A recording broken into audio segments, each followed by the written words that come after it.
last week on Everybody Has a Podcast. Well, I wrote this song for the Christian youth. I want to teach kids the Christian truth. If you want to reach those kids on the street, then you got to do a rap to a hip-hop beat. So I gave my sermon an urban kick. My rhymes are fly, my beats are sick. My crew is big and it keeps getting bigger. That's 'cause Jesus Christ is my nigga. Woo!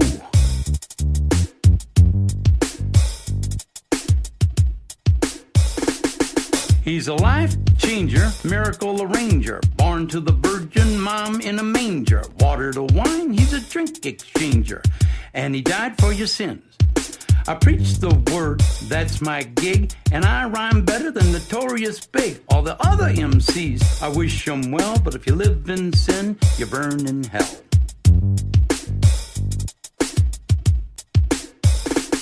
Now I'ma pass the mic to my lovely wife. She's a fly MC and the light of my life. So to bust the rhyme without further ado, take it away, Mary Sue. Jesus Christ is my nigga. He's the son of the original G. And he was sent to earth to elucidate the way that we should be. What? Like if another MC says you're a freak, you're a lame butt rapper and your rhymes are weak. I don't get mad and I don't critique. I forgive him and turn the other cheek. I don't blaspheme and I don't brag. I don't cuss and my pants don't sag. I do exude a little Christian swag and I'm proud to be an American. Jesus Christ is a nigga. Let his light shine through ya. Let his love pop a cap in your butt and say hallelujah. Jesus Christ is a nigga. He's our homie MC, JC, you see. He's an honest, caring, peace-loving nigga like me. If you do drugs and you think you're cool, you need to come to Sunday school. Put those drugs in a garbage can. Stand up tall, you're a Christian man. Word up. I'm freestyling. Hit me. Wine Island to Orient, contact current level 126.5. And Chalk 6 is taking fire. Okay, convert south of the river. I see you coming to the red train. I just called over against this damn well.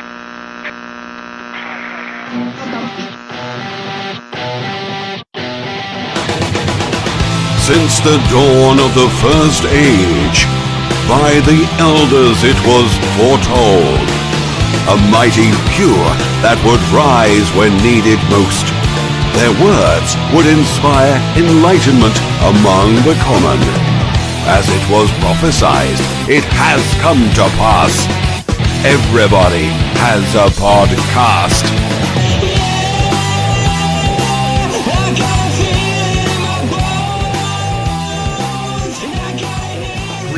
Everyone, it is yet another episode of Everybody Has a Podcast. What is up?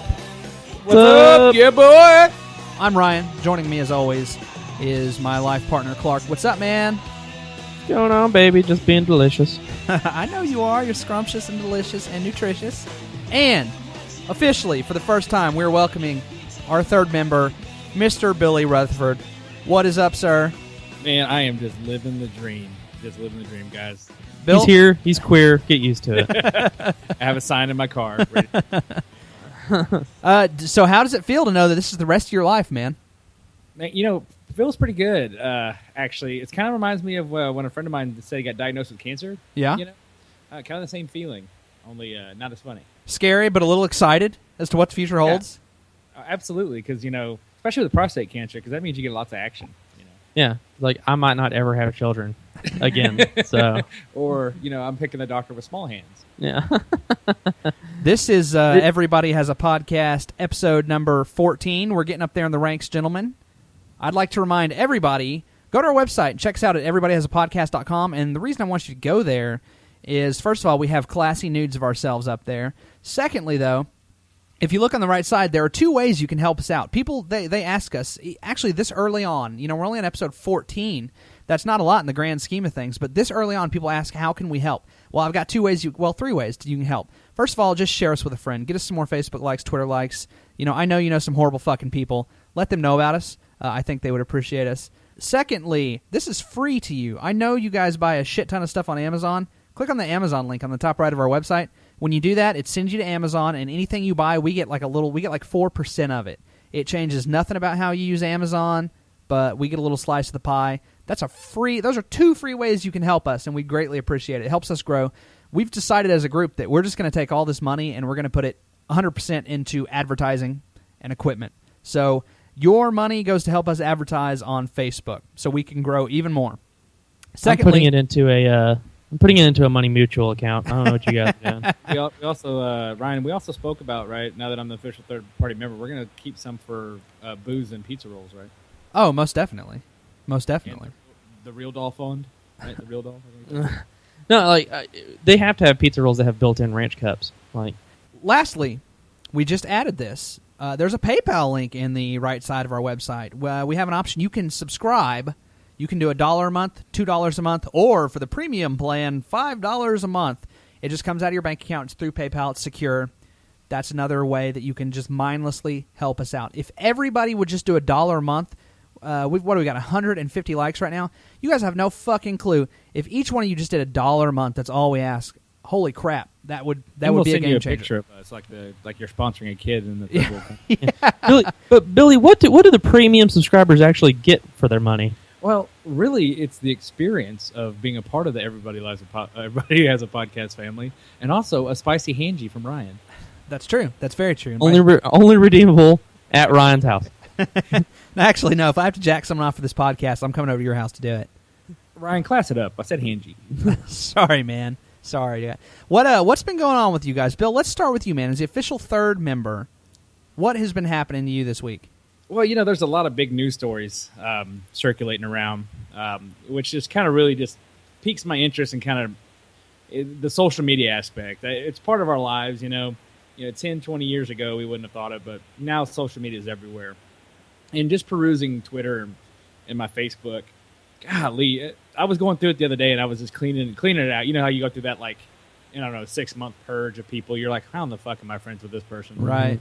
So I was doing that the other day, and that's so empowering in itself because you feel like God. But anyway, I came across a few that I didn't even know why I was friends with them. But as I was getting ready to do the unfriend button, I thought to myself, I was like, these people are fucking train wrecks. Yeah. Just for the pure entertainment factor. It's like watching Cops, or Jerry Springer back in the old days. I kept them. So it really bothers me, though, because you read these Facebook... Yeah, you read these Facebook posts, and, you'll see one in the morning that's like, OMG, I hate my life, blah, blah, blah. And 5 minutes later, it's like, luckiest girl in the world. And then they'll fucking hashtag it when it's not connected to their Twitter account. So Ryan, what I did is I was just thinking of some really, really, really lame Facebook, and this is just from today from my Facebook wall. And I was going to read them to you guys and just let you kind of react. And you just kind of tell me what kind of person would type these. What do you think? Sure. Here's the thing. Okay, before we start, Billy is the nicest guy on the planet. He can genuinely shake some. Well, outwardly at least, he'll shake your hand, he'll pat you on the back, and he'll make you feel like $1 million. So with that, he doesn't alienate anyone. There is no filter on his friends list because everybody feels some type of friendship with Billy. So he gets everybody. Me and Ryan, not so much. People know whenever people just don't want to deal with our bullshit. But Billy doesn't have outward bullshit. So he gets a lot of interesting characters that think they're best friends with Billy. I agree. Bill, hit us. What do you got, man? Hit us with because this bothers me as well. I spend a lot of time on Facebook. Okay, so particular one I saw today that it just really made me want to just punch a puppy in the face, even though I love dogs. Never push a loyal person to the point where they no longer give a damn. That ambiguous, nobody knows. She's pissed off at somebody. She knows that they're going to read it. And so she just put it there. Yes, so there's a term for that. It's called vague booking. And it's when you do a post that's fucking vague and you don't explain, you'll 10 posts down, you get the, what's wrong, sugar? What's wrong, hun? H-U-N? What's wrong? Text me. Yeah. They never explain it. I hate that shit so fucking much, man. My sister will do something she'll post something, she'll be like, so over it. And then, never respond to what people are saying. God damn it, I hate it. And you notice we're all talking generally all about females right now. Yeah. You know? I would not say, this is an 80% female scourge, but some of the gayer males do this. Yeah. Well, like, okay, so the fun way to counteract that, and if you want to lose some friends in the process, fill in the blanks. Fill in the blanks for them. So everybody's like, "What's wrong, baby?" And like she's not responding, and then you just say, "Gosh, she's going through a really hard time. You know, she was cheating on her husband. she lost the baby. Yeah." So like, just fill in that gap for her. That way she can either delete or respond. And I have to tip a cap to my brother. I have an older brother, for those that don't know. He's 7 years my senior, and he doesn't know what an internet troll is because he's not internet savvy at all. But he is one of the best social media trolls there is. I mean, just watching him basically wreak havoc. It's like playing the old like Road Rash game or the Twisted Metal game, where he just basically goes into the middle of a conversation and just completely fucks it up. And he'll tippy toe out of it, and the carnage ensues. There's still people arguing over it. Like, you know, he made a one-liner today about the Trayvon Martin murder case. You know, it was just a quick one-liner, tasteless, shouldn't have been there. But God, he exited out immediately, and it was just like a freaking scrum behind it. So That's awesome. fucking great. That's I awesome. also love Facebook too because it really allows us to be amateur mental health professionals. Because I'm diagnosing people constantly, you know, and I'm showing my wife's a nurse, and I'm like, oh, that person clearly got fucking issues, you know. So it's a Here's another one, guys. If you ever want to see all the evil I keep locked up inside, all you have to do is fucking lie to me. Better have your big girl panties on. Just saying. Oh, God damn it! Yeah. That hit the fucking trifecta. Yeah. I can't tell you how much red I see anytime any woman, and it's always a fucking age 25 to 40. It's a female, man. Yeah, that says big girl panties. Like your brother, 7 years your senior, is never going to say, you know what, put on your fucking big girl panties, let's get to work. You know, his post today that made me laugh was, I'm not racist. I fucking hate everyone equal. I'm an equal opportunity hater. Okay, there you go. Hell yeah. So it was good. Here's another one. If someone could please come get me out of here and take me anywhere, I'd surely appreciate it. I don't care where it is, as long as it's not here. Yeah, Okay. I mean, your reply to that is, the abortion clinic's a bummer. Yeah. I'll take you to fucking, 8th Street in Waco. No problem. Well, Billy, me and Clark, we'll sit there, and we've talked about this on the podcast before, we'll sit there and coordinate trolling on the internet because we hate that shit. But, we've backed down lately, or maybe there hasn't been as much material. I think people don't include us in their posts anymore because of this. Man, now I just kind of want to be more aggressive and step it up. What's wrong with these people? Like, I know there are no official rules, but goddamn, I don't go spreading my retarded shit or worries or drama out on the internet. No, I've caught Amber, previous guest host. I've caught Amber hiding posts from me before. Oh, have you? You guys are. Oh, yeah. I think you guys are doing a public service, to be honest with you. No, I know we are. I have noticed it too, and I've seen some of the chatter on Facebook too, that people will be reluctant to post their normal emo bullshit if you guys are friends with them. Mm-hmm. So you guys are definitely doing a public service. I don't know, Ryan, man. For me, I just almost like I want to do an intervention with some people. Some people I literally just want. We'll call it a social media intervention. Some people I just want to go up to and just basically delete their Facebook for them. Yeah. Because God, they're so bad. Like after the big girl panty one, 35 minutes later, her next post was blessed. Oh, Jesus. Yeah. Yeah, I've seen the worst ones are the ones where a couple is breaking up publicly. Oh, those are the worst. On Facebook. And I've seen marriages. I'm not talking girlfriend, boyfriend of 2 months. I'm talking fucking marriages fall apart publicly. Like it's 2 a.m. and I'm going to kill myself. And then, she posts like, don't you worry your mama. You get back here. Where are you? Like all this fucking shit. Who airs that shit? I feel bad though because literally the only thing I'm normally ever posting is like Imgur links of like really disgusting shit or Aaron Hernandez memes now. But oh yeah, I mean I use Facebook 90% for being a fucking retard, 5% for pimping this podcast, and another 5 I will do some thing. I'm not going to say I don't skirt the boundaries of what I consider socially acceptable.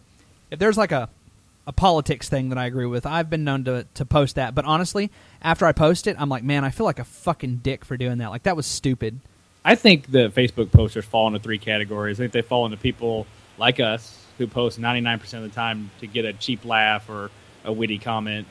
There's not a whole lot of not a whole lot of sincerity behind it. Then there's the gym guy. The gym guy that's like, oh man, just busted out 58 reps on squat. Yeah. Super pumped. Yeah. I fucking hate that guy, right? Yeah. I'm all for hitting the gym. I'm all for it, but nobody gives a shit, right? Yeah. Nobody gives a shit. And then there's the sports update guy, and I'm into sports. I love sports. I mean, big time. But I can't fucking stand looking, checking my Facebook, and you'll see like that was a huge run, or God damn it, whoa, yeah. big hit, Yeah. or boom shakalaka. It's just Yeah. like golly, Anytime there's a game on, You I get a can tell. fucking play-by-play whether I want it or not. Yeah, It's you can just- tell. It's irritating. It's absolutely irritating.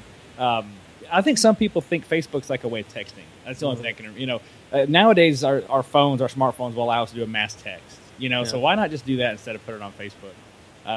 Yeah, but the Ranger game will come on, and there'll be some dude who'll be like, so-and-so just struck out. So-and-so just, is pitching a good game.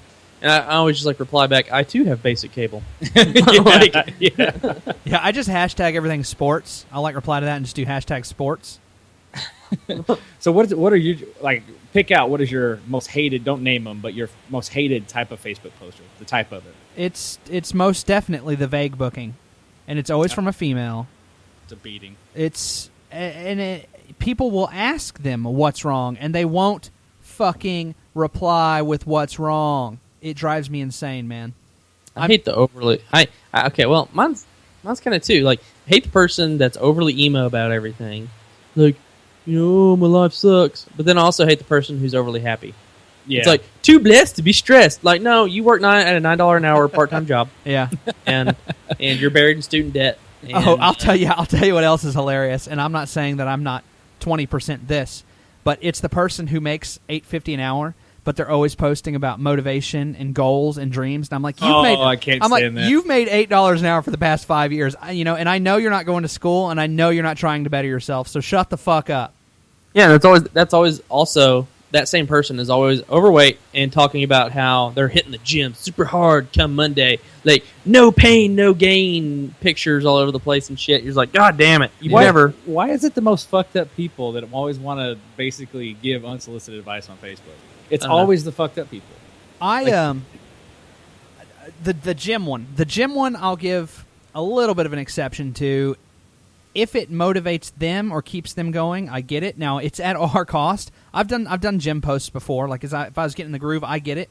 And honestly, my mindset behind some of that was, I'm going to, so one time I was at the gym, and I shit you not, I saw this fucking chick there. She did not have a leg or an arm. She had, prosthetic both, and she's on the treadmill. So I took a picture of that. I was like, you motherfuckers, you got no excuse, because she's in here, strengthening her prosthetic. Did she seem very hoppy? She seemed worn the fuck down, man, is what she seemed. She seemed like she's never going to drive a bulldozer again.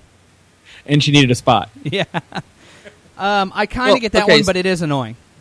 So every person that's ever tried to unsolicitedly, I don't even know if that's a word, try to lecture me about finances or about weight loss or bettering myself in any way or about atheism or Christianity even, it's always the most fucked up person. Yeah. They make $9 an hour, they're overweight, they're unhappy, they're not successful, they never will be successful, and they're like, you know what you need to do, man?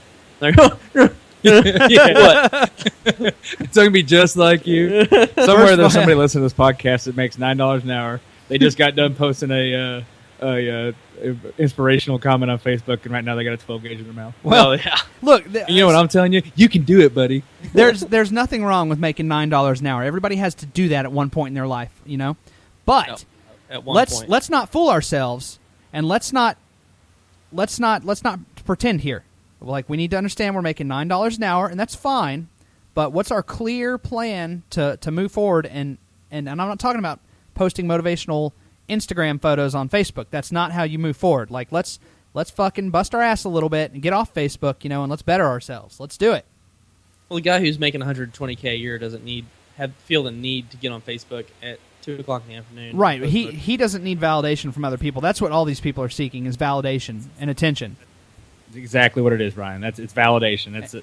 It's a self-consciousness. It's a validation. It's checking how many likes they have. Yeah. I mean, the gym thing, I get the gym thing, because when you pound out at the gym, you're feeling good, and you just want to kind of throw it out there, and like you said, Ryan, it's more of a motivational thing for you. But we don't really do that with other things in life. Can you imagine, just took a huge dump? Here's a picture of it. Yeah. Just pounded the wife, real Roger-like. What's your excuse? yeah. I had a hamstring cramp. It didn't stop. Okay, so here's another. This kind of goes along those lines. I was going to talk about this, and this just flows perfectly into it. You see this shit on Facebook all the time. Fucking guys that claim to be in the friend zone are probably some of the worst human beings I've ever seen in my entire life. I hate the friend zone guy more than anything. It's what pathetic creatures. Yeah, no, it goes along the same side of validation. First off, any guy in the friend zone will tell everybody he is in the friend zone. But it's not his fault. It's the girl's fault. They're bitches, dude. Yeah, they only like assholes. Yeah, they like douches, man. Yeah. So, but the thing is that guy, again, 60 pounds overweight, wears a fedora and a Revenge of the Sith T-shirt at the same time, or one of those button-up flame shirts. It's like a black shirt with the flames coming up from the bottom. Yeah, blue flames, and that's how hot they burn. That's how hot they burn, dude. And and they have fucking unnecessarily long tube socks on, and they have a part-time job at the fucking the shittiest place imaginable. GameStop. Yeah, GameStop. Yeah, and they think they've made it. To be fair, dude, they do have a greasy ponytail, so they always got that going for them.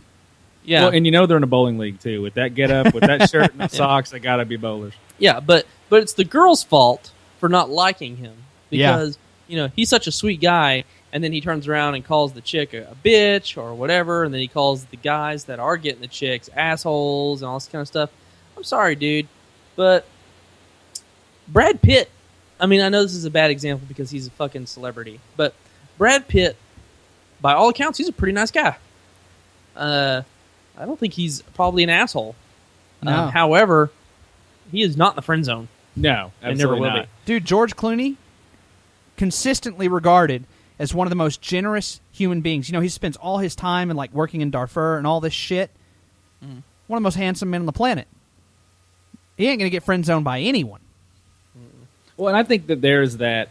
This is my 2 cents on it. There's that when you first meet a girl, right, and you first meet her, and I think I don't know for you guys, but in my single past, I very rarely ever met a girl. I'm just like, oh god, I'm gonna try to fuck her. Yeah, I've never started off that way ever, unless it was I was drunk at a bar. Then right.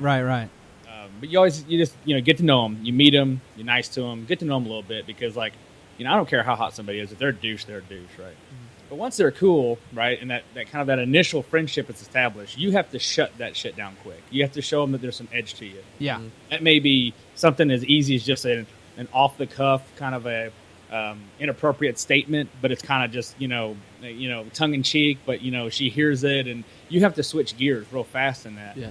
My biggest issue with the friend zone guys is they think that they're getting over on the guys that are getting laid. They're like, oh, man, Jimmy's such a jerk. He'd rather go to the gym, and I'm going to watch Sex in the City with Becky, and it's not going to work, dude. Yeah. It's not going to work, dude. There's a reason that girls like gay guys, right? You might as well be a gay guy friend of hers because you're never going to touch it. Yeah, it's safe. Well, you're safe. You're not getting laid. Listen, I'll tell every motherfucker right now who's in the friend zone. I'm telling you, this. Okay, so this applies to 80% of you. This is my problem. I solved this problem. You need to fucking go lose some weight. 80% of you motherfuckers need to lose 50 to 100 pounds. I fucking guarantee you, if you drop 40 pounds, I'm not saying you're going to get every girl in the world, but your odds go up 40%. Easy. Well, it's general appearance also. Yes. Take a shower, cut your fucking ponytail, and lose or gain the appropriate amount of weight. But the thing is you're completely right, Ryan. If right now those chicks are the bitches because they don't love, homeboy who's over there playing fucking Magic the Gathering, and But if the roles are reversed, and he's because all nerdy guys have that one morbidly obese chick friend, who just wants him to love her. Right. Yeah. She's always there. Yep. And he won't do it because they're just too good of friends, and but really, she's fucking ugly. Yeah. And that's why he doesn't want to fucking be with her. It's the same fucking thing, guys. It's the same thing. But she's an untapped resource, though, because she can just be batting practice. That's the thing that a lot of people don't understand. That's a good point. Will suck the chrome off a trailer hitch. Yeah, yeah. So, I mean, if you've got a friend like that and you're not dabbling in that and you're hard up for some, don't discriminate. I think Ryan and Clark, you guys both hit the nail on the head, and this is my idea behind it. I think you drop some weight, whatever you're doing, whether it's dieting or leukemia or whatever it is. You drop your weight. A little HIV never hurt anybody. Hey, I don't judge. Actually, I judge heavily. Plus, you get those cool trendy scarves. Yeah, and you get a bald head. You get to wear a handkerchief. People think you're hardcore. And you get a quilt made for you, especially by somebody. But no, I think a lot of it's confidence. I think self-confidence is the most important thing. You're right. Men. And I think that it's almost like the cause would be, well, I lost weight, but the effect of it is that you're more confident. Yeah, I think it manifests itself on many, many levels if you drop 40 pounds. Yeah, absolutely. And I think that it makes all the difference in the world. I think if you're at a place, like say you're on 6th Street, right, and you're at an establishment, and you see a cute girl that you'd like to go talk to, 40 pounds ago, you wouldn't have gone talk to her. Right. But, now you're like, I've lost 40 pounds. And you still may look like a beanbag chair, but in your head, you're like, I look better than I did 6 months ago. Right. To go over and talk to her. Well, I spent most of my 20s. I think I have a better personality than most people. This sounds real blowhardy. I think I have a better personality than most guys. I think I can hold a conversation better than most guys. I think I'm funnier than a lot of guys. But I needed to lose 40, 50 pounds. I did 2 or 3 years ago, and I shit you not. I went from 7 years in the friend zone. I had my fingers inside girls within 2 months. It's not fucking hard. It's not hard. It's so easy. That was until they kicked you out of the internship at the gynecology. Yeah, I mean, the coma ward at a hospital is an amazing place. That damn restraining order. I think it's up in a year, isn't it? I don't know, man. Okay, so I mean, I'm an overweight guy and whatever. It's all about it's a combo of things. Billy's right. It's confidence because I mean I'm short and I'm kind of a bigger guy, but I think the one thing I have going for me is I have an unhealthy amount of confidence. I agree. You actually had a really good analogy for this the other day, Clark, when you talked about like if you're starting out at a C, you're going to fail that test easily. Yeah. So if you have no confidence and you look really good, you're still starting out at that grade level of like a C. And so one little fuck up and you're in D territory and you fail. Yeah. I think every time I've ever, and I've been in really good shape in my life, and now not so much, but I never really, I guess hooking up or meeting girls was easier because they approached you more when I was in real good shape. But the same methods or rules still apply. I think you walk over there and you're almost it's like a sales job. You walk over there and like, Ryan, you're funny. Clark's, you guys are both fucking funny as shit. So for you guys, you just go over there and just start talking and you're fine. For the guy that's introverted and shy, he may have to pound a few, mojitos or whatever, his Zemo, whatever he's drinking that night. He may have to get a little sauced up first. But 90% of the battle is going over there and talking to him. Well, right? it is. But once again, man, and this is personal, I spent 5, 6, 7 years being hilarious, and I'd make them crack up, and then they would go fuck some Mexican kid that came over. So you can't go in with one weapon. You got to be well-rounded. Here's another thing about this. This isn't necessarily a friend zone conversation, but everybody has a we podcast. all have the rating scale, right? Chicks hotness scale 1 to 10, right? Fucking everybody and their dog is going for number 6 through number 8 because it's relatively safe. It's not that big a deal, but those bitches, they get talked to more than anybody. Yeah. If you're super duper retardedly attractive, a lot of guys just won't even try. Yeah. They'll automatically assume you're a bitch. Yeah, and those girls, they have a lot of daddy issues and a lot of like, why isn't nobody talking to me issues. So if you go over there and you're like, hey, and just go for it, just fucking go for it, man. Because if you get 1 out of 100, you still got to sleep with a fucking 10. Yeah. Well, my advice too is learn how to dance. Right. That's a good point. Learn how to dance in ways that you would never music you would never listen to. Right. I have salsa danced before. Me, you guys both know me. A lot of listeners don't know me, but yeah, Billy was on season 4 of Dancing with the Stars. Yeah. I got cut. I'm not what you would call a merengue salsa kind of guy, but I learned, right, because I was on I would say I was a date. I bumped into this chick that I was interested in, and she's like, we were in San Antonio. She's like, oh my god, let's get dancing, and it was like bing ding bing ding bing ding bing ding. Yeah, but I was just kind of like, I don't know what the fuck I was doing, right? But I basically acted like I was speed walking, but just not going anywhere. You know, I'm fairly certain that's all you do, right? Same thing with country dancing, right? We live in Texas, and I learned how to two-step and half-step, and hell, after 3 months of doing it, I learned how to twirl and do all that kind of crazy shit. Yeah. You'd be amazed how easy it is to meet people just doing that. But here's the thing, right? It's like anything else in life. It's like, I call it the wet soap theory. If you want something so much that you squeeze onto it so tight, you're gonna lose it, right? I mean, it's just like, it's a sports term, is when they call it pressing, but it's like anything. So what I always used to do is almost like I was gardening.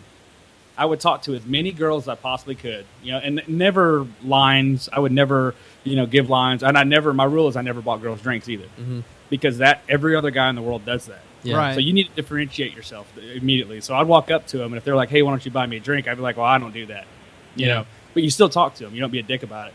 I would do that to as many girls as I could possibly could, without any return on investment. I would think. And 2 or 3 weeks would go by, and we'd go out back to the bar, and all of a sudden, that random girl that I just randomly talked to 3 weeks ago, just a real quick conversation, would come over to me and be like, "Hey, you want to dance?" I mean, it just started happening. Yeah. Just like, and I think it was the fact to where they were used to guys going over there, trying to close the deal that night, pressing, wanting it too much. Yeah. And it wasn't like I didn't want to get laid. Everybody wants to get laid, but it's a game of percentages. You got to lay pipe before you can pump the fluid. Yeah, but it's like a game of percentages. I mean, if you talk to 2 girls, you're putting both your eggs in one basket. One girl could be on the rag, the other one could have a fat pussy warden friend that cock blocks you. And then, but if you talk to 12, your percentages go up. Never hurts to play the numbers, man. Never. No, dude, one of my favorite stories about Ryan, and here you go, Ryan. You can edit this out. So, Ryan has been in a loving relationship for where are we at now? We at 2 years? Oh God, Clark, it just feels like 7. Okay, yeah, it's been beautiful. Actually, girlfriend is moving in. Tonight. Congratulations, guys. I don't think she's ever moving out after tonight. Which so, Ryan and the girlfriend were in the courting stage at this point, and we're like all going out for drinks or whatever. I'm in town. Whenever I'm in town, we just go to some bar or whatever. We just try to have a few drinks, have fun. Well, they're playing live music, right? And rap music comes on, and Ryan's girlfriend's like, "Woo, let's dance!" Like she's like trying to shake her butt and stuff, and Ryan's like standing there. He doesn't know what to do. He's like, he's at full attention, March of the Penguin style. Yeah. So she's grinding on him, and like he's just like. He's been drinking, so like he's like starting to flop on her and stuff. He's fighting the boner stage. Yeah. So they're over there just like slobbering it up. It's awesome. It's beautiful. Ryan, you sucked at that so hard, but god damn it, that landed you, that chick. Yeah, it's not that you know how to dance; it's that you fucking tried. Yeah, it doesn't matter. She was buzzed, so was I. So and here we are. Yeah, but because Ryan, you tried. Ryan, I saw a difference in you because I remember when you were hitting the gym real hard. I saw a difference in you just from your social media updates, just from talking to you. I saw the whole pictures you were sending off. Yeah, I mean the dick pics on chat roulette, Snapchat. Yeah, Snapchat. I noticed a difference in you, man, and I think it's like anything else. I think if you don't truly appreciate, and this is going to sound really gay and Dr. Phillish, but this is kind of coming straight from the crotch. If you don't really appreciate who you are and you don't believe that you've got something to offer, nobody else is going to either. Unless you've just got a bunch of roofling, you got a bunch of roofies. Yeah, you're not going to score much, right? It's just not going to happen. So whatever you need to do. Now, if you're a fat guy and you don't want to lose weight and you want to do something else, man, like find your angle, right? Whatever it is that works for you. Man, it's we could talk for hours about this. For me personally, this is a really big story. It's a long story. It's a very interesting story as to specifically what happened, and honestly, it changed me, and I'm so glad it happened. We'll be the judge of that. Yeah. It's a Lifetime movie special. I mean, it would take 30 minutes to discuss. We can do it another episode, and it's very personal, but I've got no problem talking about it, really. Do it now. Yeah, do it. Yeah. It's all right. We'll save that for a main segment. That's a long one. That's Yeah. a teaser. Yeah. Honestly, I see this now with a lot of my friends now. Okay, look, this was my problem, man, and this is their problem. I'm telling everyone now. No. Go lose 40 pounds, bitch. Go fucking do it. Quit being lazy. Make sure every day you're hungry when you go to bed. I promise you it'll be the best thing you ever did. Now, since then I've put 30 of it back on, and I hate that, and I'm going to take it back off. But I'm telling you right now, lose the weight. The girls are not talking to you because there are attractive guys to go talk to. You don't go over there in the corner and talk to the fat chick. They're not going to go talk to you. With the weight loss, you will get confidence. You will get everything else. It will just naturally come. Just do it. I don't want to hear any excuses. The final bow on this is, if there is a person out there, guy or girl, and you're a guy or a girl, and they don't like you, in that way, it is your fault. It is not their fault.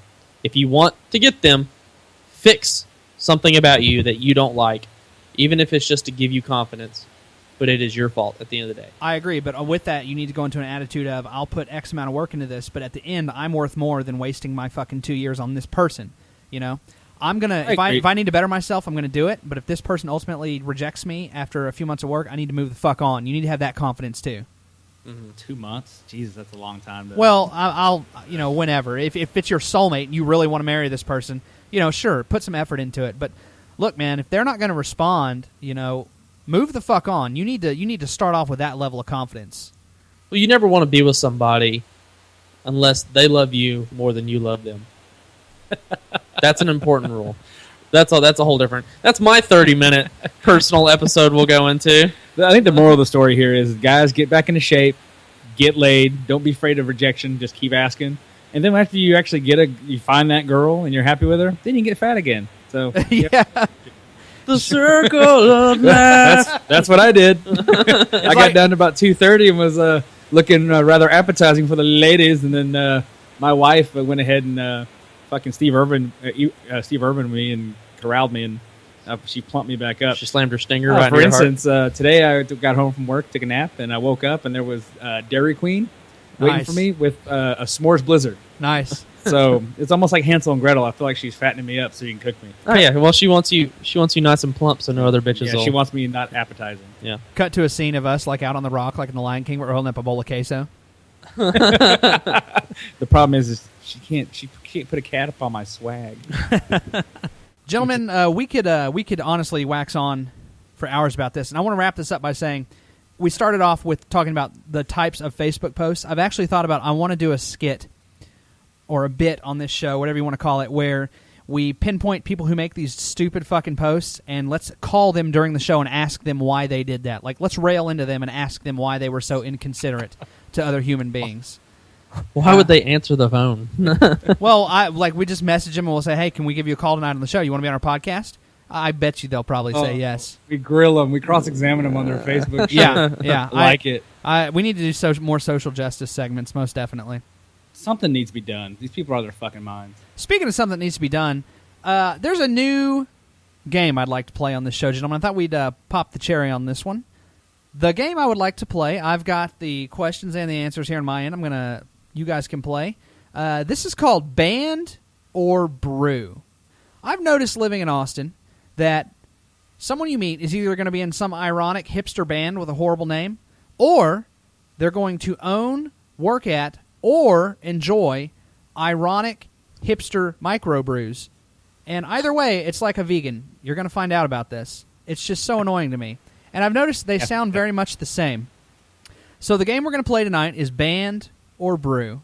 I'm going to list a name, and you're going to tell me, is it a band or a brew? And discuss amongst yourselves why it might be. Let's start this off. Let me get up a little notepad here. We're going to keep score. The first name I have is Tactical Nuclear Penguin. Tactical Nuclear Penguin. Now, is that a band or is that a brew? I'm already mad at this segment. I'm already fucking pissed. Okay, so if it's Tactical Nuclear Penguin, the band, it's electronica folk. Post-90s modern jazz trip-hop. Right. Jesus. With some death pop influences thrown in the mix. And an overweight middle-aged lady just farting into the mic. Steamy Nicks. Stevie Nicks. Thank you. But if it's a beer or an ale, it would be a fuck those guys. It would be a fucking ale, not a beer. It's an ale. You think so? And you're gonna go. Well, we're gonna count No. ales as beer. they're gonna call themselves an ale, even Right. though it's just shitty fucking horse piss. Or mead. Yeah, God, Hey, it would be fucking mean. But dude, it's a microbrewery craft local. It's so good. yeah, oh God, it's so good. And it only comes in cans. $13 a 6-pack. No, Yeah. I've literally seen them. There's ones in Austin so smug they come in fucking mason jars. Fuck. Okay, so I'm gonna go with band. Bilford, what do you think, man? Well, I have to agree with Clark on the electronica folk connotation. If it was a band, Sure. I could see a banjo in there, but like an amplified one that's painted with like a peace sign or something. Really, so mad right really now. trippy. One of the guys would have a straw hat, basically look like the Scarecrow in Wizard of Oz. But I'm gonna go craft brew. Actually, I think this is gonna have a pretty gnarly logo and probably taste like I don't know. John Bobbitt's dick ooze after he had his dick cut off. Yeah, I mean it's gonna taste like it was made in a bathtub that your kids bathed in earlier that night. Okay, 1 point for Billy. This is a beer. Ew. This is brewed by Brewdog in Scotland. Tactical Nuclear Penguin. It's brewed in Scotland. Yep. God damn it! I'm Scotch Irish. I'm so pissed at my heritage. All right, Yeah. next one. Here we go. Airborne Toxic Event. Airborne Toxic Event. Is this a brew or a band? Okay, I'll go first because Clark had to go first last time. If it's a band, I'm thinking that they are probably screamo. Post-hardcore screamo. Yeah, post-hardcore screamo. They skinny jeans and probably pearl snaps. You know, they're living that duality, which doesn't make a whole lot of sense. They have large wrist accessories. They're going to have a female bass player. Oh, You know, they're really living that Smashing Pumpkins white zombie old look. Sure. If it's a brew, I'm thinking of it's got to be like a red label. And I mean, all of these are going to fall into some kind of shitty piss Zombie beer. Yeah, so I'm going to go with a band, Ryan. All right. I'm going band as well. I think just because it's got the was it airborne? Airborne Toxic Event. Yeah, the whole airborne thing makes me think it's music. But of course, some fucking hipster ass motherfucker making beer in his fucking bathtub, of course, is going to call it airborne something. Yeah, so. I think if you're trying to market beer, the word toxic in a label is probably not great for the FDA. Yeah. You're, Disclaimer: not actually toxic. Yeah. It's ironic that we named it. You're both right. It's a band. Their actual name is the Airborne Toxic Event. I wrote a little quick excerpt about them. They named themselves after a Don DeLillo plot device. They frequently play with a string quartet. They released a live album recorded at Disney Concert Hall. Their best-known song contains the lyric, "She's holding her tonic like a cross." The Airborne Toxic Event. Where are they out of, Ryan? Do you know what locale they're from? I have no idea, man. I remember hearing a song from them a few years ago. They did get played on Top 40. Because I would like to go to one of their shows, have a bucket of cow shit, and then hit it at them with a badminton racket. Yeah, but they got a lot of heart, a lot of soul. Just putting the heart and souls into this thing. They got to have a drum kit. They don't have a drummer. They have a drum kit. Hold on. All right, gentlemen. Next one. No Chance with Miranda. No Chance with Miranda. Is that a beer or a band? Or a brew or a band? I need to get my names right. That was a Bare Naked Lady song, wasn't it? No Chance with Miranda?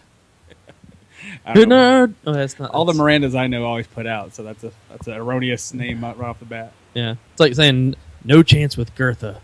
Yeah. Well, that's your own fault. I'm gonna go band because it's just, I really hope it's not an ale. Like I have a little bit of faith in humanity because there are a few of us that make sense, but it just doesn't make sense as a beer at all. Yeah, I'm gonna go band too, Ryan. The kind of band it would be, I think it would be a like a mid '90s throwback. I mentioned Bare Naked Ladies, but kind of that real poppy, Canadian kind of influence, Like Bowling for Soup? yeah, like Bowling for Soup, or Bare Naked Ladies, or all those four-syllable bands. Well, unfortunately, you're both wrong. If you go to Great Lakes Brewing Co. in Toronto, you can have a nice bottle of No Chance with Miranda. It's a brew. Fucking Canadians. I called it with Bare Naked Ladies. I just missed the product. The next Gross. one we have is Santa's Butt. Santa's Butt. Is that a brew or a band?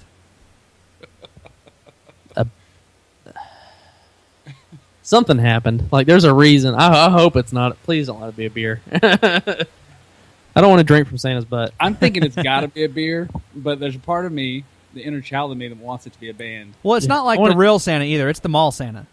Oh, yeah. He's got fucking whiskey farts. Like, some people have experienced Santa's butt, and it's mall Santa. I wonder what sex offenders do now that they keep track of where they go.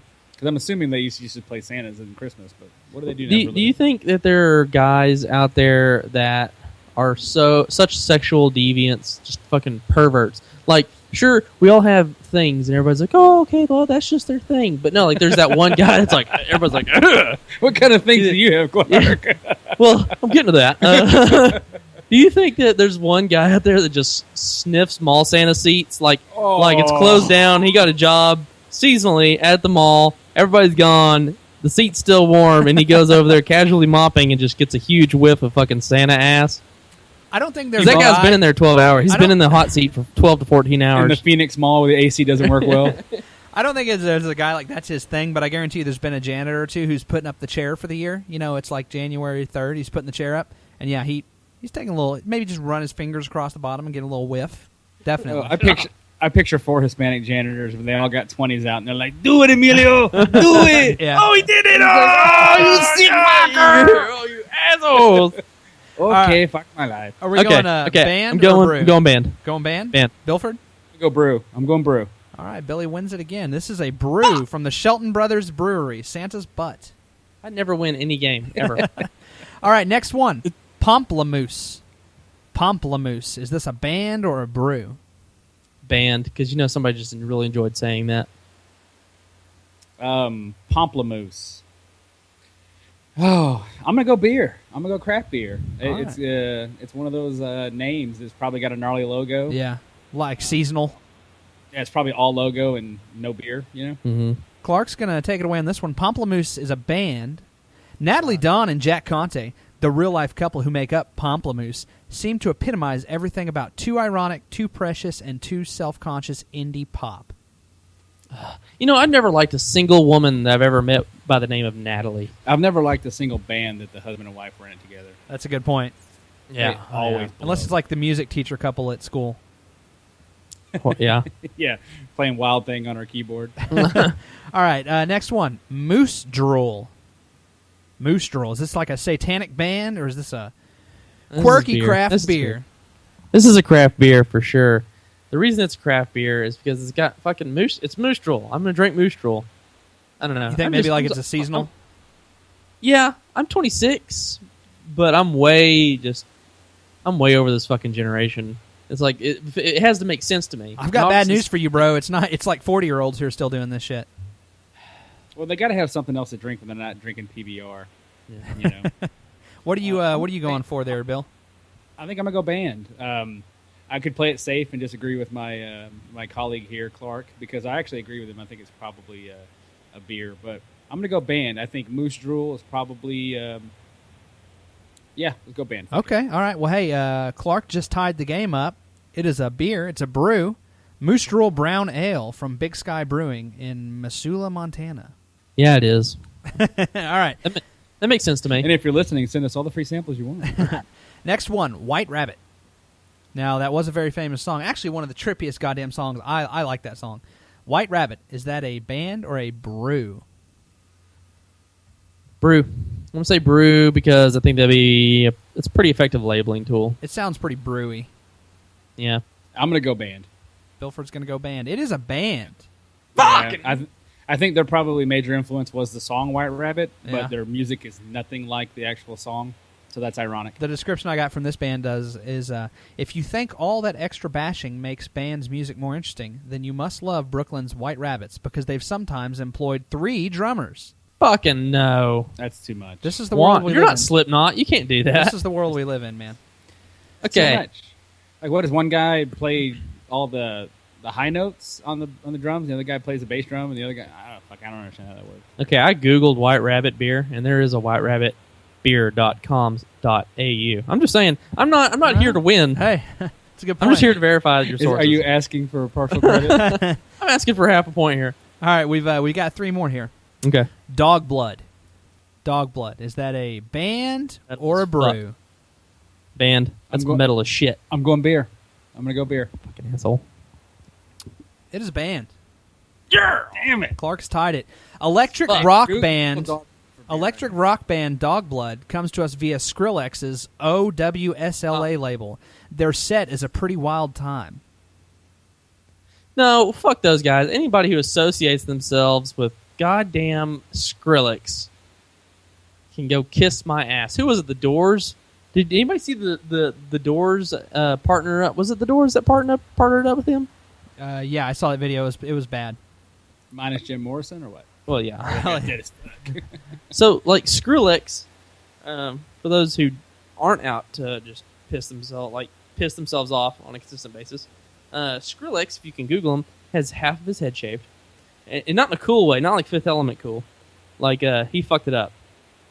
He's this like teeny bop electronica guy that thinks he fucking invented techno music somehow, and everything he does is shit. It's shit. It's shit. It's shit. And so he's Let the supposed to be- record show. Actually, me and Clark have been listening to electronic music. I don't know you Bill, but we've been listening to electronic music for 10, 15 years. Like we do appreciate electronic music. Yeah. Does Prodigy count? Because that's basically Yeah. that and the Sneaker Pimps are as far as I got. Prodigy's fucking badass. Well, so here's the thing: he's like Skrillex. He just it's just fucking horrible music, if you want to even call it music. Anyways, some fucking jackass paid the money for the Doors to come in, like record a song, like rewrite one of their songs or some shit with him. And so they're in the studio, and he's like, "All right, listen to this beat I got." And he's like, "Call 911."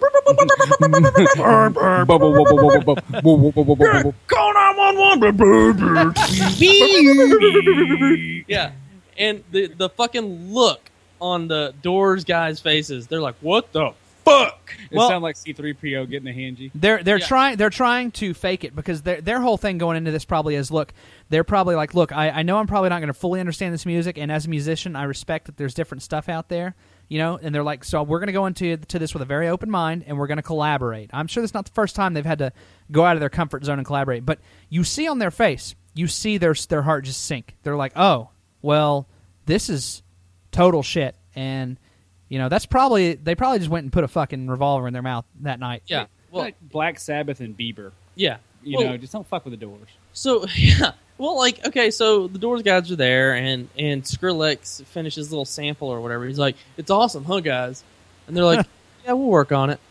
Yeah. And like it just cuts away. Yeah. Well, That's the dis- best take they could get out Full of that. disclosure, there is a song that Skrillex does with Damian Marley.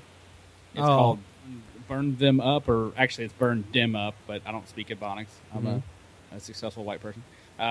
But it's actually pretty good. But the reason is because it's a Damian Marley reggae song that he just adds like the bass drop to.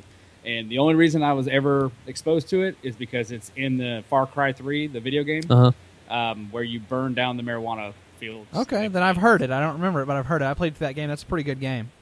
Yeah, and that song's pretty badass. But it's not because of Skrillex. It's because of the Damian Marley. I listened to the Damian Marley regular version. I liked it even more. So. Well, I refuse to believe that there are genuine artists out there who can make music with a keyboard. I'm just not there yet. It's just not there for me. Trent Reznor can. I'm not a Nine Inch Nails fan. Yeah, I said it. All right. We got. I'm sorry. Go ahead. Sorry, Ryan. Real quick. Anthrax and what was it? Anthrax and Public Enemy. You remember? You guys were probably way too young. No, we were. I wasn't there, but like I've heard it. They did a song called Yeah. "Bring the Noise," right? And this is before my time too. And this is back when rap was rap and metal was metal. If you can call Anthrax metal, they were back then, I guess. And the song was pretty fucking cool, man. So not all joints are bad. Okay. Unlike the Jay-Z Linkin Park thing, that was a disaster. Okay, Billy. All right. All right, go ahead. Next two, last two. Godspeed you! Black Emperor. Godspeed you! Black Emperor. They're using punctuation in their name. Whether it's a band or a brew, there's an exclamation mark in the middle there. Band. Yeah, I'm going band too, right? Out. You're both right. That is a band. Wikipedia states that the band got their name from a 1970s Japanese black and white documentary by Mitsuo Yanaganamachi about biker gangs. Of course. And bukkake. And squid porn. God, Bukkake squid porn. fucking retards, Bukkake man. What a horrible goddamn name. All right, last one. Japanese. Homo erectus. Oh. Homo erectus. That is a prehistoric human that came after Homo habilis on the evolutionary line. Just for you listeners that are into science. This isn't Or a master's degree? this isn't I only have a band. bachelor. Okay. A bachelor's in getting laid. Homo erectus. Beer. You going beer? Clark's gonna go beer. What's the score, Ryan? What's the score, real quick? You so I guys know. actually have it tied up. Oh, fucking A. shit. You know what? I'm gonna grow a pair. I'm gonna say Homo erectus is a band. Oh, looks like Clark's gonna win this one. Homo erectus is a beer. Congratulations, you fuckface. Thank you. Clark, Finally. congratulations, you win the very first edition of Band or Brew. Homo erectus beer is an Indian pale ale from Walking Man Brewery. Like dots or feathers? That's a good question. I don't know, man. If you'd like to play Band or Brew at home, you can purchase the home edition from our website, everybodyhasapodcast.com. Check it out. It's $19.99. With that being said, gentlemen, Yeah, 21 and up. with that being said, what do you guys say we run into a little bit of news here? Let's do it.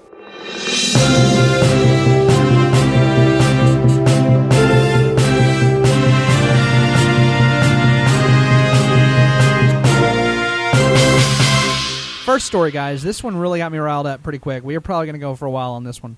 Jim Carrey condemns violence in his own movie, Kick-Ass 2. Jim Carrey has shocked producers of forthcoming comic book sequel, Kick-Ass 2, in which he stars as a baseball bat-wielding masked crime fighter after denouncing the, quote, level of violence that permeates the film in the wake of the Sandy Hook shootings. Carrey, who has been an outspoken proponent of increased gun control in the wake of the shootings by gunman Adam Lanza in December, tweeted on Sunday that he could no longer support the film. He wrote, I did Kick-Ass 2 a month before Sandy Hook, and now, in all good conscience, I cannot support that level of violence. My apologies to the others involved with the film. I am not ashamed of it, but recent events have caused a change in my heart. I feel like I've lost Jim Carrey. I used to love him so much. He's such a fucking homo now, man. I hate him. Can he just go back to grabbing his ass cheeks and talking to Tony Loke? Yeah, who is he to set some sort of a moral standard, you know? There should be some type of like social clause. If you want to be a millionaire by becoming a comedian or an actor in general, you need to sign a piece of paper that says, I acknowledge no one gives a shit about what I have to say. No kidding. No, I cannot echo that sentiment enough, Clark. I'm so tired of. First of all, I blame us, right? When I say us, humanity, Right. on basically enabling this bullshit. But who the fuck cares what Sean Penn thinks? I mean, he makes great movies. I hate Sean Penn so much, man. But who gives a shit what he thinks about politics? Who gives a fuck what Susan Sarandon's old wrinkled cunt says about, politics? And goddamn it, Jim Carrey. Like, I mean, the freaking Ace Ventura movies, Dumb and Dumber, some of my favorite movies of all time. Yeah. In Living Color, Yeah. I loved In Living Color.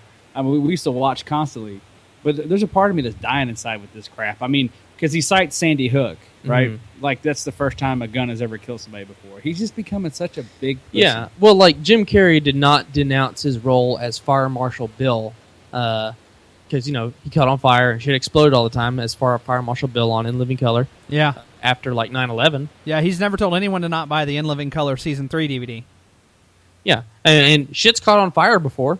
I don't understand. Well, it's grandstanding. And he's just trying to get in the limelight, and he thinks this is the way to do it. No, but man, this is the death throes. He's genuinely a douche. I've got a couple things to say about this. Number one, he was in a relationship with Jenny McCarthy for 3 or 4 years, so she's fucking nuts. So just the fact that he was in a, quote, stable relationship with her for that long, he's a fucking retard. Number two, a lot of the fans are saying, okay, Jim Carrey, fair enough. Why don't you go ahead and give all the money you make from this movie to charity? That's not going to happen. No, he won't do it. But if he truly meant it, he would do it. You know? Man, there's got to be some...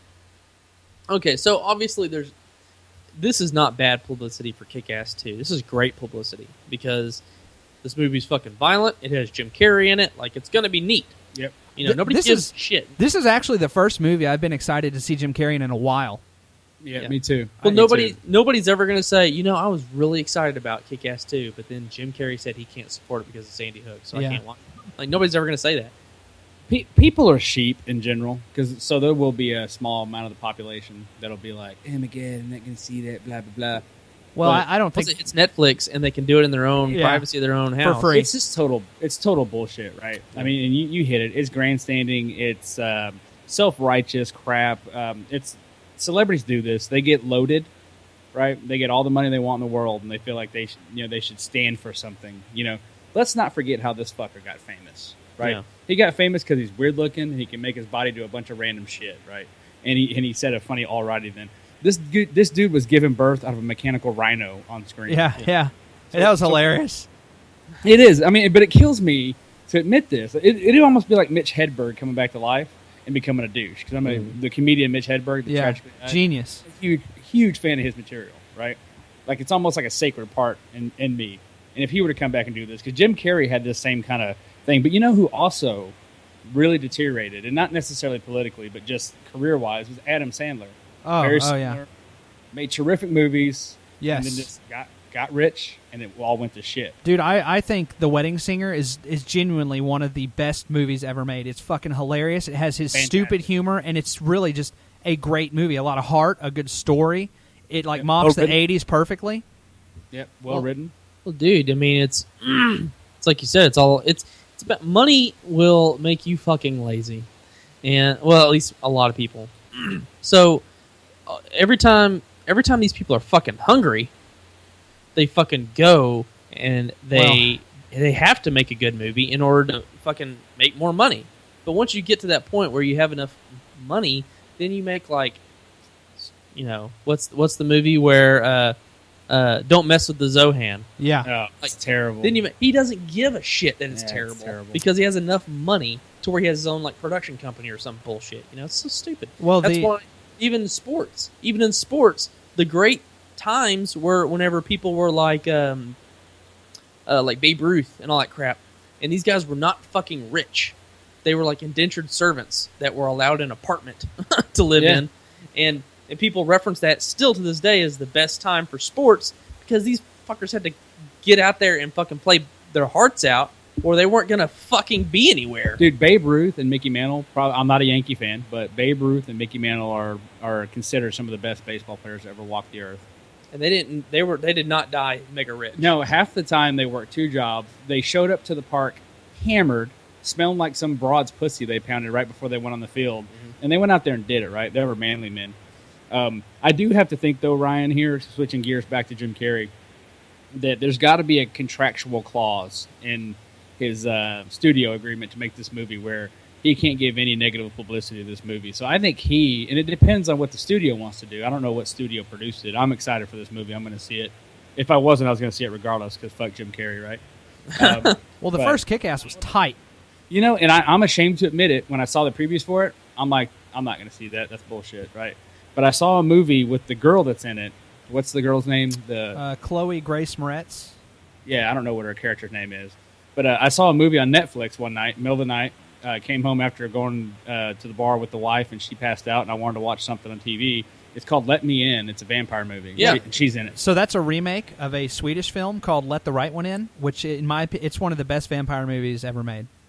I've never seen the Swedish version, but if it's, I assume it's probably better than the American because it's original. I do like it a little bit better. The American version has a little bit better CG.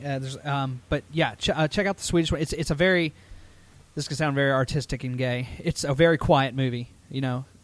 Is that a craft brewer band, Ryan? Ooh, a very quiet movie. That's the name of our band. After seeing the Let Me In movie, right? Yeah. I was obviously exposed to this girl. Had no idea who she was. Really good actor. Cute as can be for a child. Yep. So I watched Kick-Ass. I think it came on HBO or something randomly. Right. This isn't a movie I would have ever given a chance to, and I loved it. It's a fucking tight movie. movie. Oh, great movie! I did not expect it to be as in your face, violent. Yeah. It's as realistic as a superhero movie can possibly be. So I'm really stoked for this. But I have a feeling that whoever the studio is that produced this movie is going to come after him pretty hard. Well, so there's a little bit more to this story, actually. Scottish comic book writer and Kick-Ass 2 executive producer Mark Miller, whose original work forms the basis of the sequel, today responded on his own blog, pointing out that Carey, who plays a character named Colonel Stars and Stripes, knew exactly who he was letting himself in for. I'm baffled by this sudden announcement, as nothing seen in this picture wasn't in the screenplay 18 months ago, he wrote. Yes, the body count is very high, but a movie called Kick-Ass 2 really has to do what it says on the tin. A sequel to the picture that gave us Hit Girl was going to always have some blood on the floor, and this should have been no shock to a guy who enjoyed the first movie so much. That's it. Game over right there. Like he officially just called all Jim Carrey's bullshit out. Well, okay. So the thing about, I guess to wrap this up, really, at the end of the day, just go out and do your fucking job. And, be glad that you get to do what you get to do for a living. Because you know what? I don't really support me having to go in at 2 o'clock in the morning to fix a server. That's not something I support. But officially, you heard it here first. But goddamn it, I go out there and do it so I can get a fucking paycheck. So shut your goddamn mouth, Jim Carrey, you fucking dance monkey. You don't see the cast from the new Star Wars getting all pissed because they offed a bunch of kids in their movie because of Sandy Hook. You know what? Fuck off. Just act. Be funny. Talk out of your ass again to Tone and Look. That's my question. That's my request. These assholes need to realize, like, we're not there. We don't like it when the fat girl in accounting starts talking about why Bush is an asshole, and we really don't like it when the people that give us music and movies, no one wants to hear your religious or political comment. Shut the fuck up. Yep. Janine Garofalo, we're looking at you. He was funny once. All right. Yeah, the Bo on the Jim Carrey. Fuck him. Next topic. Yeah. Next story. We're done with you, Jim Carrey. Hashtag. We're done. Never again. Next story. 64-year-old's attempt to steal a car foiled when he takes too long to load his walker. A 64-year-old man in Australia attempted to steal a woman's car at knife point on Saturday, but he failed to flee the scene quick enough. The man allegedly took too much time loading his walker and groceries into the vehicle. The senior from Queensland approached a 22-year-old woman in the parking lot of a Kmart and held her up with a knife he had just bought in the store. The woman quickly called the police, and officers arrived before the elderly man had time to take off in her car. Mitchell, the police officer, called it the most bizarre incident he saw in all his years on the job. The senior is set to appear in court today. The young woman he robbed was unharmed, and all her belongings were recovered undamaged. Okay, so I'm about to strain me and Billy's friendship here a little bit, because I used to work with Billy and Ryan, a little place called Circuit City, back in the day. A little place called Chippendales. Never forget. Never forget. And there was the best part of that job was the, $2 or $5 DVD bin. And in that bin, there is a movie that's called Tenacious D and the Pick of Destiny. Oh, that movie's horrible. Oh, goddamn, I hate both of you guys. That's one of the best movies ever made. No, Tenacious D was genius, but man, that fucking movie was shit. They reused half their old jokes. Dude, that movie was glorious. Anyways, so me and Billy are arguing for 45 minutes about this movie. But anyways, there's a scene in that movie where the guy is on crutches. He doesn't have a leg, and he wants the Pick of Destiny. Spoiler alert. And no spoiler in a movie people don't ever see. Go fuck yourself, Billy. So he pops a knife because Jack Black has the pick. He pops a knife and he's like, "Now come here, because I'm going to cut your balls off." And Jack Black says, "No, I'm not coming over there." And just walks off. And the guy's in crutches. This should be the same concept. He's like, "Bitch, I'm taking your shit." She'd be like, "No, you're not." And she just walks away from him. He's on a fucking walker. Yeah. I don't know how this happens to an able-bodied 22-year-old woman. Well, at first I'm thinking that he didn't know that wasn't his car, but he pulled a blade on her. It's fucking Australia. Almost all the indigenous animals can kill you. I guess the fucking old people can too. Shit. Exactly what this is people who, it's people in their fucking skewed grasp of reality. He probably just held the knife out at her, and she's like, "All right, well, socially, I'm supposed to just cave in. God forbid she just, walk off or drive off." I think the real story here is the fact that they're still Kmart's. That's That's a good point. And they sell knives. Well, it's in Australia. They're still sending the carrier pigeon to tell them to close them down. That's true. They haven't received product in months. Yeah.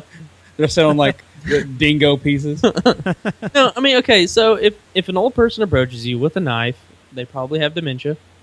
Just tell them no. Tell them no. What happened to just saying no? Is there many times in life that it's acceptable to punch A, an old person, or B, a baby? No. Yes but if to you both. get the opportunity, do it. So if this fucker pulls a knife on me, I'm dropping his ass, and I'm hoping somebody on World Star is recording that shit. World Star! World Star! World Star! Yeah, I got in a No, fight with a baby at a Burger King once. It's on World Star. Well, here's the thing: is like you can't. He got busted because he didn't have time to load up his groceries in his walker, right? And you can't leave your walker behind because those have VIN numbers on them. So clearly there was just no winning for this poor bastard. They run the walker through the DMV database. She couldn't hear him coming because the tennis ball's in the front of the walker. She's like, hold my colostomy bag, bitch. They get like his fingerprints because he had his grips custom molded to fit his hand. But my favorite part is, right, he's on a walker, right? So he's not carrying grocery bags, which means he's either A, got a cart, or B, has got a Kmart guy in a cart out there to help him. So, Sir. yeah. So he's like, load those up, bitch. You know? Yeah. I don't know. Okay, so the rule on this is, I think Billy just skimmed over it very briefly. That guy probably has a colostomy bag. Your mission at that point is to locate it, probably in his fanny pack. You're not fooling anybody. And just squeeze that motherfucker and make it go in reverse. Oh. And I guarantee you that dude is down for the fucking count immediately. Oh, God. Can you imagine like a gallon of piss just shooting up your fucking cock? You're going down. Or shit, back up your... I don't know. Honestly, Ryan, what would you do?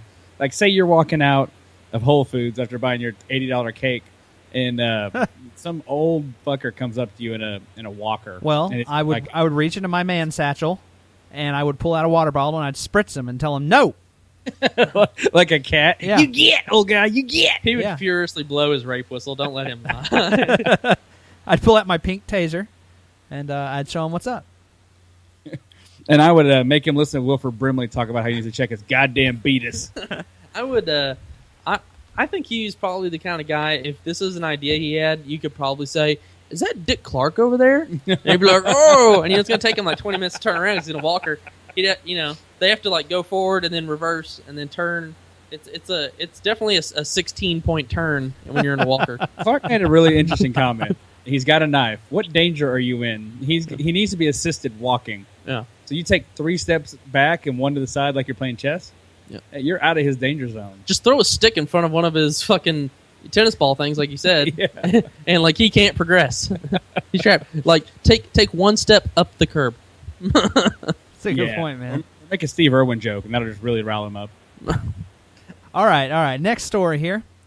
25 bike cops catch pair having sex in park.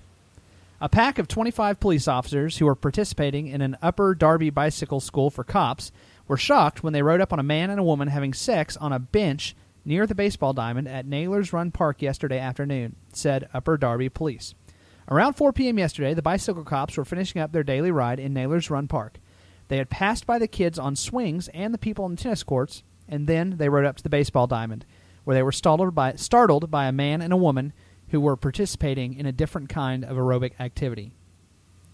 There they are on the first baseline. There's a bench. She's been over the bench, and our friend is behind her with his pants down to his ankles, Chitwood said, quote, banging away.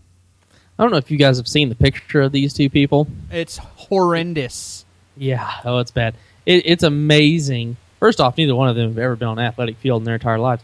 But I'm surprised that they even fit on the bench together. This just reaffirms my comment that a girl will do anything for a diamond. Oh, very nice. It's a baseball Bill. joke for you. Fuck yeah. Look, we had a Good. lot of good guest hosts on this show, but that is why Billy got the third chair right there. I think and nobody else find it funny that the park is called Naylor's Park? With the repeat. It's a sequel. Big Mama's House 2. It makes more sense to me now, but when I first saw this story, I'm like, why in the hell would anyone ever need 25 bike cops? You need 2 max to go through the park. But if 2's not going to get it done, 25's not going to get it done. It's like watching the Tour of fucking de France. Yeah. Or de France, whatever. Tour de France. Tour de France. Tour de France. But, I don't know. Is it really a pack of 25 or I mean, at what point? I don't think a pack is the right word. It should be like a gaggle of 25 police officers or a Congress. Like there should be I don't know. There should be a better word for that. Yeah. You ever notice how bicycle cops are either super, super cool or massive douchebags? It's not like the mediocre middle. The ones I've always encountered are either super cool dudes or just bitter that they're not on a fucking motorcycle or in a squad car. Does anybody else just really think it's a lot of effort to go to a fucking stadium to bang? Like, isn't it easier to be like, God damn, let's just go to fucking McDonald's and... It looks like he got a lot farther than first base guys. I went on a that was my porn fetish of choice there for like a good 6 months a few years back, was like public banging. All right, so tell me, where have you and Carmen had sex in a public place? Well, I was going to ask you guys, what's the furthest you've gotten in a public place? Have you guys gotten frisky anywhere? I mean, it doesn't have to be necessarily sex. What's the furthest you've gone in a public place with a lady? Well, really, you don't have to answer this. No, I'll take it. Clark's Kitchen. Yeah, during our last break.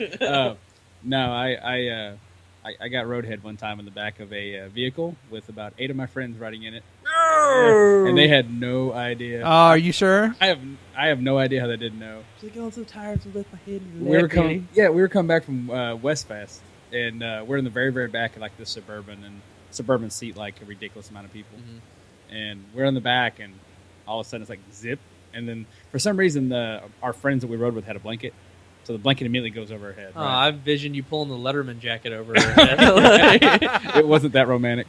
Yeah, she's just going to town, and you guys both know. Is this high school or what? No. No. This is kind of reason. Oh no, Billy! Dude. Oh no! Letterman jacket. This was 2 months ago. Yeah, I still have it. Doesn't fit anymore, but. Oh no, Billy! But the weird part is, you guys know, whenever you're receiving that kind of service from a lady, it's real hard to be quiet and discreet. Yeah, I mean, I never noticed how much noise I make. I'm a squealer when it comes to that stuff. How about you, Rye Dog?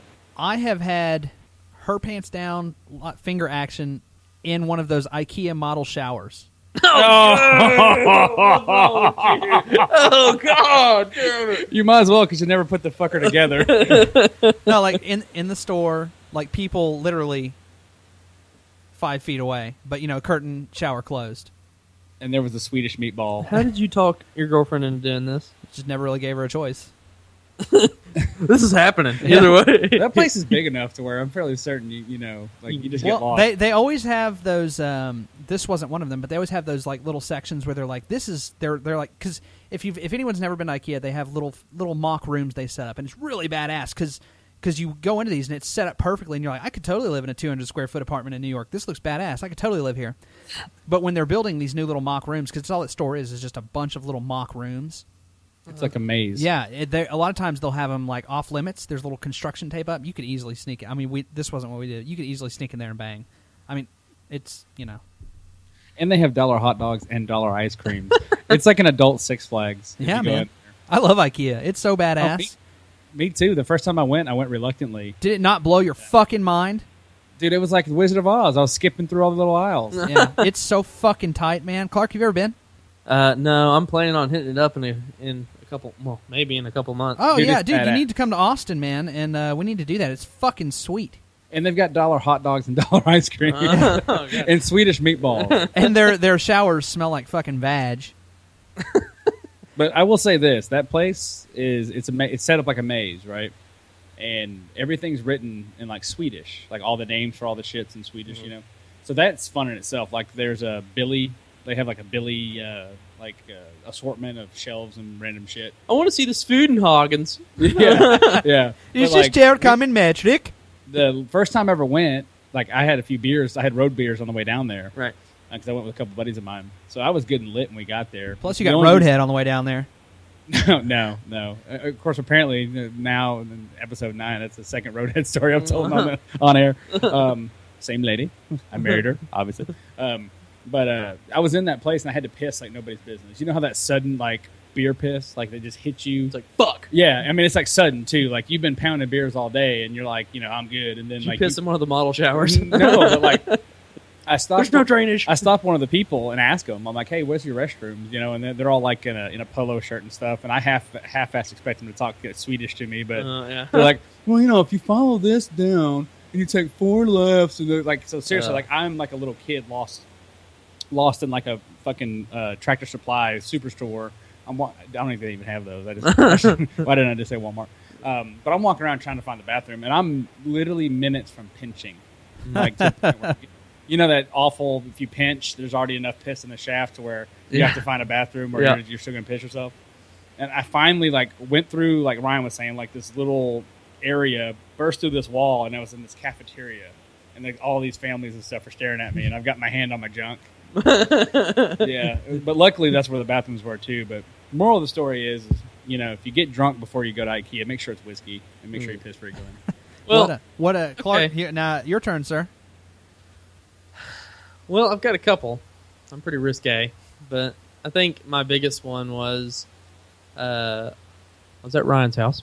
Oh God, this is my bed. Do I need to go like spritz down my bed with holy water? No, I have in your bed too, but this is not the worst one. I knew I slept really good that next night for some reason. You guys have to be Eskimo brothers. No, you weren't there, dude. You left. Anyways, the biggest one was it's we have these like party scenarios. I don't really want to call them parties. They're more like get-togethers. There's a lot of people. It's not like a party, and we drink our asses off. Right, dog? Yes, we do. And you hook up in each other's rooms. Yeah, we jack each other off. You put car keys in a fishbowl. It's like 4 a.m. and everybody's like, okay, we're all going to sleep. So people are calling dibs on. Did you say 5 a.m.? Like 4 a.m. Are you guys doing bumps of coke or what? Well, We're make younger no than mistake, 30, Billy. unless I'm playing Skyrim, I'm not seeing 4 a.m. The last 2 hours of you just sitting on the couch, like deciding whether you want to drink water or more alcohol, Yeah. like talking to other people. I've been to one It's of half those. and half, I've been to usually. one of those at Ryan's old place by Baylor. Yeah. So we're all sitting there, and everybody's like, all right, it's time to go sleep. So people are like taking the couch, but 90% of the people are laying on the floor. Guys, girls, everybody. And it's just sprinkled. Like, if you walk down and you didn't know, you would think like some poison chemical went off because there's just dead bodies all over the ground. Everybody stinks. It's gross. I'm imagining the scene of Boogie Nights right now. Yeah, it's pretty much like that. Yeah. And so like I'm laying down. I mean, And I'm about- even with Philip Seymour Hoffman, like he comes to some of my parties. Yeah. Does he have to see your cock? Yeah, Does he try to yeah, kiss you? yeah. So I'm about 2 feet away from this chick, and she's like, "It's so cold in here." I'm like, "Oh yeah." I'm like, so she like kind of rolls over, whatever. I get a little finger action, I get a little stroke action, and we fucking buzzingly go to sleep. That's it. I mean, nothing crazy, but there was. Well, how does it stop from there? I don't know. I mean, once she touches the shaft, it's like starting a countdown sequence for me. Well, there's yeah. You've already pressed the button. Yeah. There's It's like a James Bond movie. You better figure out which cord to cut. And there was probably about 10 people within like viewing / earshot, and I don't think we got caught. I don't think there was probably just some dude jacking off in the corner just watching us. But I bet You hear heavy breathing from my bathroom door. he was sniffing your seat where you sat all night. Probably one of the most cruel things that I think a girl can do to a guy, and we can't reciprocate this, so it's not fair, is when you'll be, I don't know, Walmart or HEB shopping, 5 o'clock, you've been working all day, and she'll just reach over and give you a little a little honk, a little tug at the crotch. asshole. Yeah, I mean, and I, this may be a TMI, but I don't wear underwear ever. The closest thing I ever come to underwear is a little netting in the swim trunks. It's like a cheese grater on your nuts. I'm not a scared fan of those I'm either. scared of the zipper. I would be right there with you. Yeah, well, it's careful. You have to be very careful. Okay, yeah. Very careful with the zipper. But sometimes just reach over and just give you a real quick, "How's your father?" Yeah. And at that point, it's boner management. Yeah. I mean, whatever's on your grocery list after that is done. You must throw that shit in your pocket because, you're going home with Snapple and like some freaking Nutella, and that's it. But yeah, you're there in the middle of the ages 6 month to 3 year old toy section, and you're now having to figure out what to do with this boner in your waist pants, the waist of your pants. Yeah. And she's like walking off all sexy, and you're like, God damn it! It's like you're in there, you're trying not to have boner in the middle of kids section because you're not going to make it out of there alive. No, because the one fucking Tejano guy's going to round the corner, dude from Machete. You're going to be in trouble. The weird part is it's that weird middle boner where you can't waistband it yet. Like you can't like fully waistband it because it'll just like fall Flop down like a half of like makes it worse, like a paraplegic. Yeah. But you also can't hide it. So you have that weird like half wood. That's when you put both balls in between your legs and you just pull it down and you just muscle through and you do kind of a waddle until it makes its decision. And then you keep a girl in a cellar in your house and you put lipstick on and you ask yourself, would you fuck yourself? Yeah, pretty much. No. But no, the hard part though is when you get a boner, an unexpected boner. I call them surprise boner, and you're consciously trying to get rid of it. You think of the worst shit possible. It doesn't work. It doesn't work, No, right? Makes it worse. What does that tell you about us? I don't know. Right? If you're thinking of Margaret Thatcher naked on a cold day, right? That's what Austin Powers. And it's in the wood doesn't go away. What's that say about us? It's pretty. How about you, Ryan? Do you have any public other than public boners? Other than the public boners? Well, I mean, here's the deal. If you mess with me, you're going to get finger blasted, in the IKEA shower. Like, don't tempt me in public. Like, it's just best for both of us if we don't do this. That's like a gang initiation. Blood in, blood out. I mean, I've got no qualms. I'll quietly, get you back to the creepy looking van. I don't know. It depends on the chick. Because I've had a chick who, like, walks by, smacks my ass, and I'm like, yeah, I'm good. Like, I know her, and we're hanging out or whatever. There's other times where it's like, she gives me a side hug, and I'm like, oh, let's do it! And I'm like, sorry. What is the one thing about a female that about her that just makes you butthole? You like butthole? No. Like, what is it? Like the subtle thing that makes you just want to? It's a good question, man. Like, what drives you crazy? Like, not necessarily physically. Mine would be. I don't know.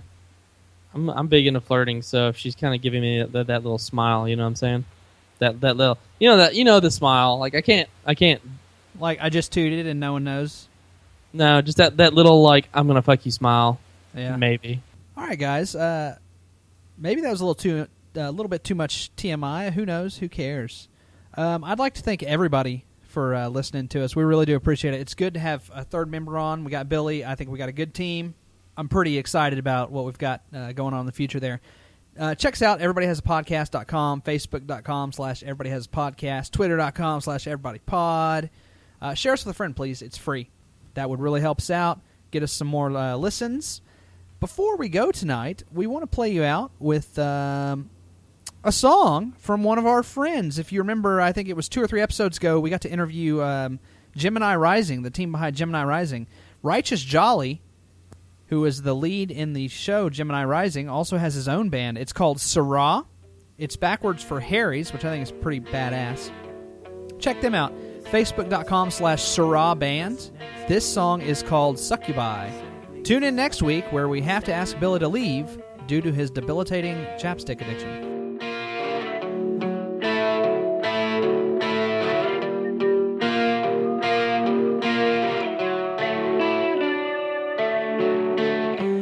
Not so long ago,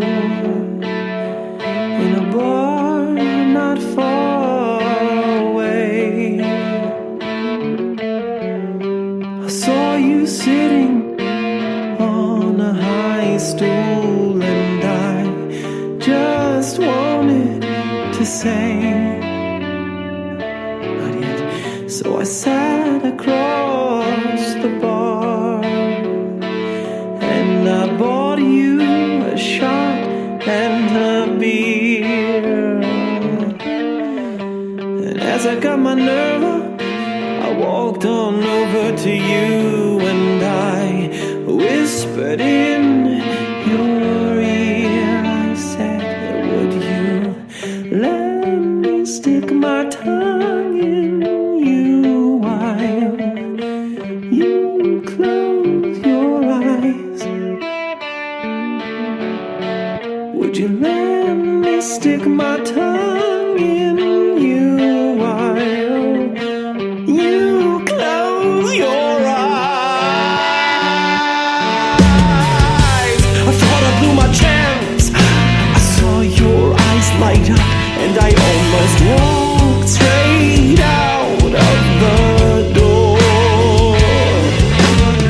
But from the corner of my eye, I saw you smile. You grabbed my hand, and we both walked straight out onto the street. Underneath that great old oak tree, we walked to the hood of your car.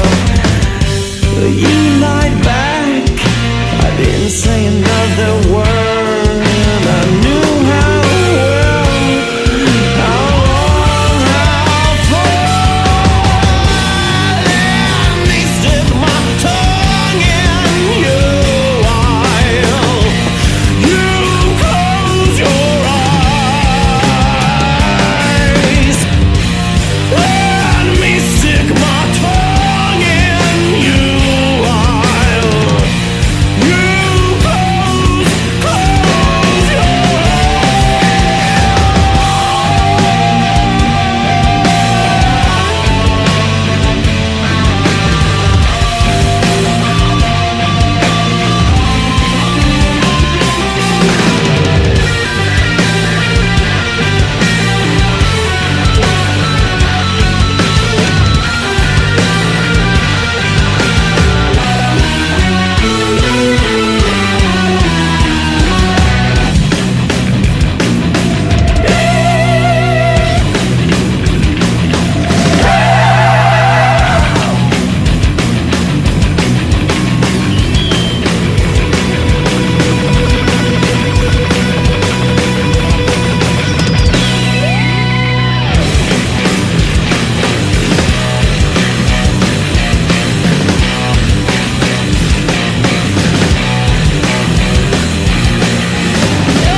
As simple and as true.